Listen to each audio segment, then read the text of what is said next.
সোমবার রাষ্ট্রপতি দ্রৌপদী মুর্মুকে অপমান করার প্রতিবাদে বিক্ষোভ বর্ধমান শহরে। এদিন দুপুরে আদিবাসী সম্প্রদায়ের কয়েকশো মানুষ বর্ধমান জেলা শাসকের দফতরে ডেপুটেশন জমা দেন এবং শহর জুড়ে এক বিশাল প্রতিবাদ মিছিল করেন। রাষ্ট্রপতি দ্রৌপদী মুর্মুকে অপমান করার প্রতিবাদে সোমবার দুপুর 12টা নাগাদ বর্ধমান রেল স্টেশনে জমায়েত হন আদিবাসী সম্প্রদায়ের মানুষজন। সেখান থেকে একটি বিশাল মিছিল শহর পরিক্রমা শুরু করে। মিছিলটি কার্জন গেটে পৌঁছলে সেখানে স্লোগান দিয়ে বিক্ষোভ শুরু করেন আন্দোলনকারীরা। তারা মুখ্যমন্ত্রী মমতা বন্দ্যোপাধ্যায়ের নামে স্লোগান দিতে থাকেন। তাদের অভিযোগ, বারবার দেশের সর্বোচ্চ পদের অধিকারী এক আদিবাসী মহিলাকে অপমান করা হলেও প্রশাসনিক স্তরে তার কোনো বিচার হচ্ছে না।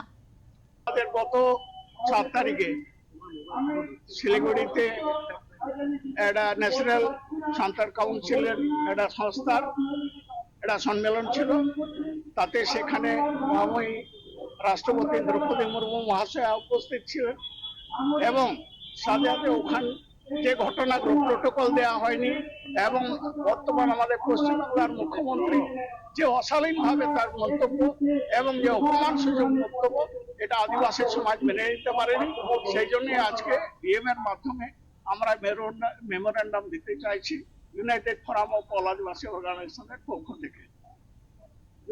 যদি কোনো স্টেপ না হয় তাহলে বৃহত্তর আন্দোলনে যেতে বাধ্য হবে। এই দিন বিক্ষোভ মিছিল ঘিরে শহর জুড়ে নিরাপত্তা ব্যবস্থা ছিল চোখে পড়ার মতো। অপ্রীতিকর ঘটনা এড়াতে এবং জেলা শাসক দপ্তরে ঢোকার পথ সচল রাখতে জেলা দপ্তরের আগেই পুলিশের পক্ষ থেকে মজবুত ব্যারিকেড তৈরি করা হয়। বিশাল পুলিশ বাহিনী মোতায়েন করে আন্দোলনকারীদের আটকানো হয়। পরে বিক্ষোভকারীদের একটি প্রতিনিধি দল জেলা শাসকের কাছে গিয়ে তাদের স্মারকলিপি জমা দেন।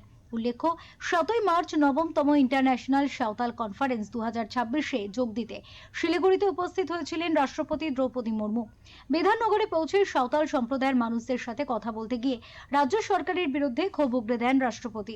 সেদিনের সভা শেষে তিনি সড়ক পথে শিলিগুড়ির অদূরে বিধাননগরে পৌঁছন। তিনি বলেন, মুখ্যমন্ত্রীর আসা উচিত ছিল, কিন্তু তিনি আসেননি।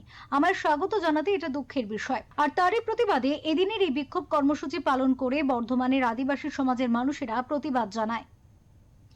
বর্ধমান থেকে আমজাদ আলী শেখের রিপোর্ট, ওঙ্কার বাংলা।